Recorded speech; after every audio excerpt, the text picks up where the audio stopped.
Republican Senator Rand Paul of Kentucky. Senator Paul, thank you for joining us. And I want to start with what the president said, fine-tuned machine over this first month. Is that what you're seeing? Well, you know, beauty is in the eye of the beholder. And from where I sit, we've done a lot of good things. You know, we repealed regulations for the first time in 20 years using the Congressional Review Act. 3 regulations that were going to cost the economy hundreds of millions of dollars and tens of thousands of jobs. That is big progress. We're on schedule to repeal Obamacare. Big progress.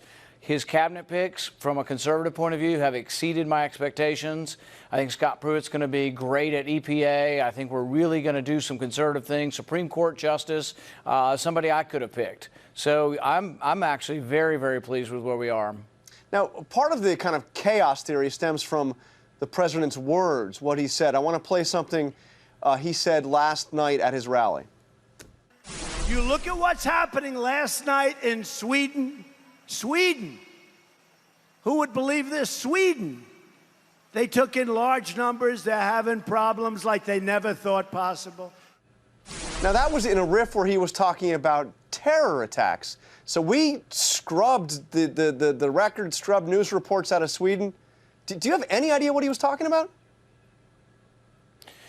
Well, I think there have been some altercations. There was a New Year's Eve altercation, I think, a year ago, where there was quite a few things that were happening that did involve refugee populations, and I believe that was in Sweden.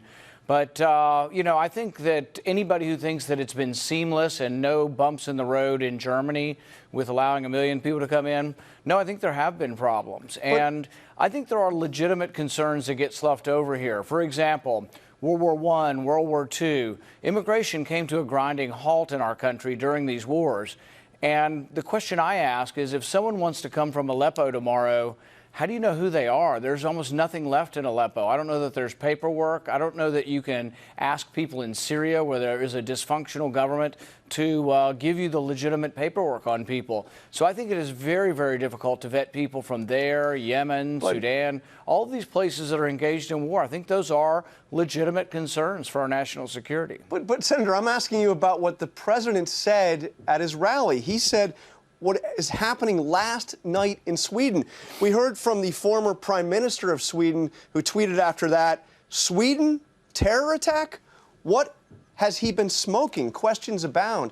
I mean, isn't there a point of credibility? I mean, we also heard the president in the press conference say that he had the biggest electoral win since Reagan. It's not even close. So what isn't there a credibility question? You know, here? I think there are there are other people that have looked at this, and they say there are sort of 2 levels you can analyze this administration on.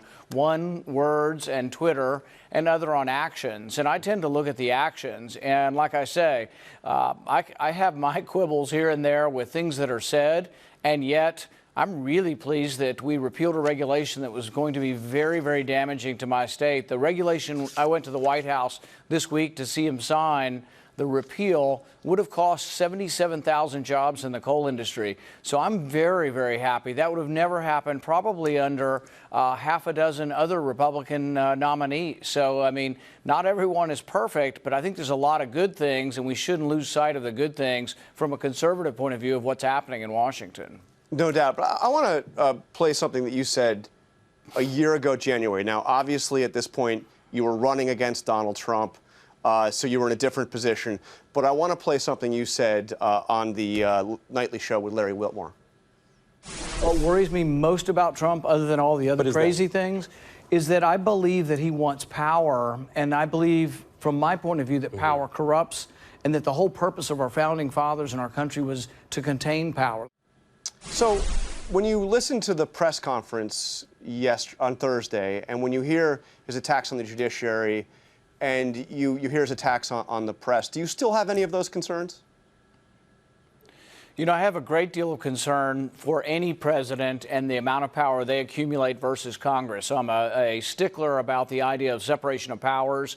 When you go back to James Madison, and he said we would pit ambition against ambition to try to check and keep things in balance, I think that's incredibly important. And I think all presidents have tried to gain too much power. But this is more about the words and the personality of President Trump. I was very, very concerned about President Obama and how much executive order and how much executive legislative power he tried to exert. But I think I want to be, and I think Congress will be a check on any executive, Republican or Democrat, that tries to grasp too much power. And really, a lot of the fault is not only presidents trying to take too much power, it's Congress giving up too much power. We write only skeletons of bills, sort of outline of bills. Even Obamacare was just sort of an outline, 2,700-page outline. Then we sent it up there, and the rest of it's written by bureaucrats, the permanent bureaucratic state. And so, yes, there always has to be a pushback, and I think there needs to be a great deal more pushback from Congress on any president, but not just this president. I think probably 100 years where the presidents have been usurping too much power. And I think it's fair to say that you are second to none in the Senate when it comes to fighting for civil liberties. So let me ask you about specifically what he is saying about the press. He is saying now that the news media is the enemy of the American people. You agree with that? It's not something that I would say. I would say that there is bias, and I think it's fair to point out that there is bias in the media on both sides, both right and left, and that it's very hard to find objective news because we've gotten, particularly as you watch cable news, it's so dominated by opinion. And we are more polarized, and some of that comes from the people and some of that comes from the media. But I would say that I don't see in his criticism somehow, people think that the separation of powers means that the president can't criticize the judiciary. No, it has nothing to do with that. That's more of sort of political sensibilities, but has nothing to do with the Constitution or separation of powers. We don't like it. We may say it sort of treads on things, but the separation of powers is about legislative powers. It isn't about discussion or words. So I would separate, once again, words from actual real legislative action. If someone tries to put limits on the press, I'll be the first one standing up for the right of press, left and right, to continue saying and being part of the discussion and forwarding the discussion.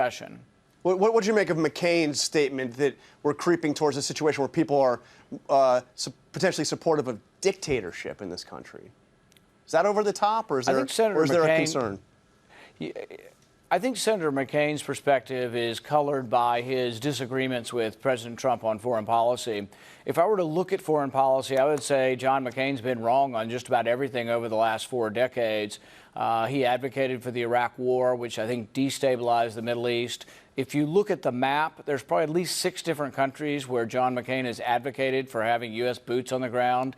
John McCain's complaint is we're either not at war somewhere, or if we're at war, we leave too soon. So we're not there soon enough, and he wants us to stay forever wherever we send troops. So that's a foreign policy that is at odds with President Trump. And also the idea of engagement, the idea of foreign policy realism, I think fits more neatly with President Trump. And with John McCain, the neoconservative label of let's make the world safe for democracy and we're going to topple every regime hasn't worked. I mean, our intervention to destabilize the Assad regime has really made the chaos worse in Syria.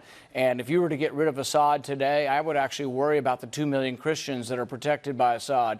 So I think it's more a foreign policy debate, and Trump and McCain are on opposite sides of that debate. And I tend to sympathize more with the president that we need a change. We don't need to continue to have regime change throughout the world, nation building. It's expensive, and we don't have enough money to rebuild our own country if we're rebuilding everyone else's countries. But just to clarify, what McCain said specifically is dictators get started by limiting freedom of the press. I imagine you agree with that.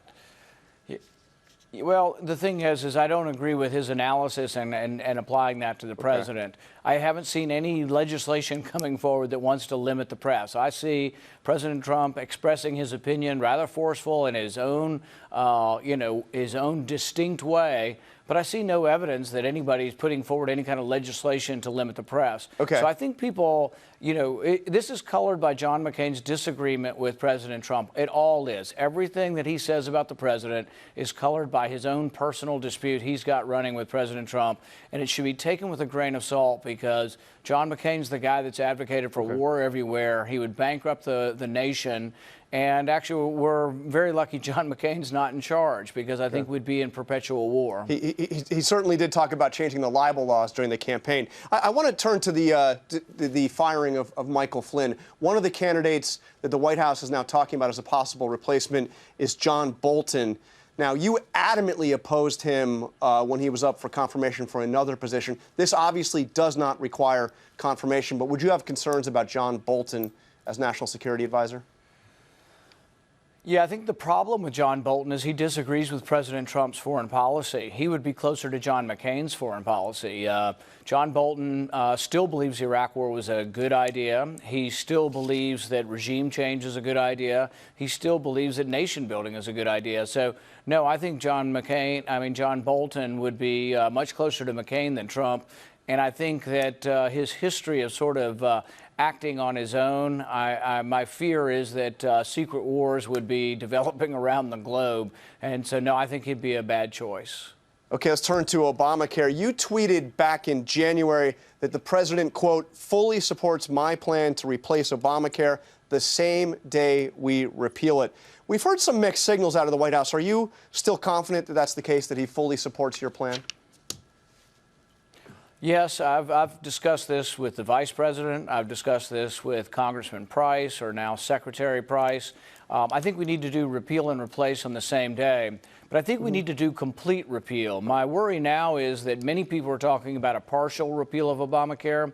If you only repeal part of it and you leave in some sort of Obamacare light, which some are talking about, my fear is the situation actually gets worse. Right now in the insurance markets, we have sort of a disaster unfolding, a downward spiral, adverse selection, premiums in the individual market going through the roof. People can't afford insurance, and insurance companies are losing hundreds of millions of dollars. If you repeal part of Obamacare, if you get rid of the individual mandate but keep some of the ideas that people can still buy insurance after they're sick, the situation gets, extraordinarily worse. And so what we're seeing now could be tenfold greater if you only repeal part of Obamacare. So about a year ago, we voted to repeal the whole thing. My advocacy and most of the conservatives that I'm talking to the House and the Senate are saying we've got to at least do what we did in 2015, and we're not into like replacing it with some federal programs. We want to repeal the whole thing and then have a replacement that helps to lower insurance costs for everybody. And are you convinced that the White House is on board with that? I mean, the president said there'd be a plan in March, but he's also talked about, maybe this would take more than a year to unfold. Well, the thing is yes, all of it takes a while to unfold. Legislatively, I think we will repeal Obamacare within the next 1 to 2 months. I'm pretty sure of that. Now, there's a debate whether we repeal the whole thing or whether or not, some of the big government Republicans want to keep Obamacare light. The conservatives were ready for a fight. The House Freedom Caucus said they will not vote for partial repeal. I'm in the same camp. I'm not voting for partial repeal. It's got to be the same thing or better than what we voted on in 2015.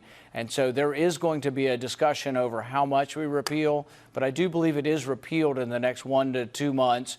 And the replacement part, unfortunately, requires the Democrats to help, and I don't see any help coming from Democrats. But we should offer the American public less expensive insurance, and that does require a replacement bill. We're almost out of time, but I want to ask you about something else the president said just last night about his plan for infrastructure, an infrastructure bill. Listen to this.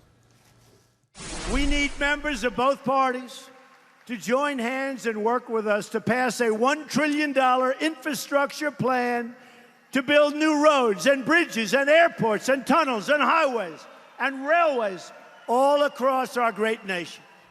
Okay, now I know you have a plan that would bring back through repatriation stuff that's money that's held overseas. It would fund road repair maybe to the tune of $100 or $200 billion over 5 years. What's your take on a $1 trillion infrastructure plan? Would you stand up and stop that?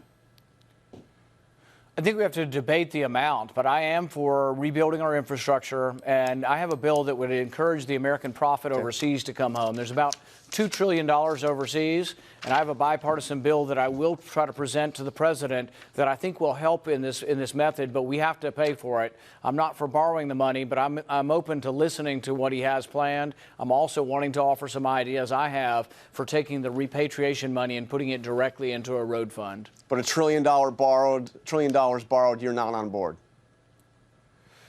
We have to see how we're going to pay for it, and it sounds like a number so large that it would probably incur more borrowing, and I'm not for that. It has to be paid for, and I do have a pay for, which is lowering this tax to bring American profit home, and I'd put that directly into the road fund. Okay, so one final question. I know it's early, so please forgive me, but the president did have a campaign rally, a re-election campaign rally last night, and a headline in the Lexington Herald-Leader, one of the top papers in your state, caught my attention. Rand Paul in 2020.